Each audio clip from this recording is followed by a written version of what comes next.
Hi, today I'm going to show you how to make recolor from a scan swatch. Super fast and easy.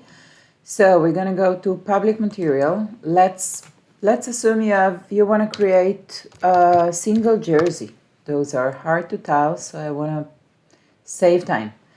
I'm going to choose any single jersey from the public material library.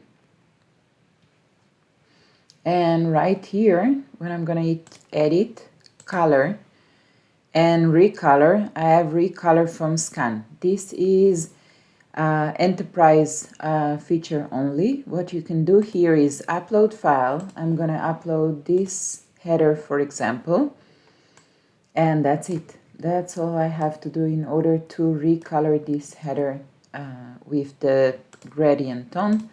I can choose any other color, for example. I can choose a gradient solid color, whatever you like, and I will get that effect of header fabric. That's it. All you need to do right now is hit the Save As button, give it a new name. Let's say I'm gonna name this one dark gray, and hit submit.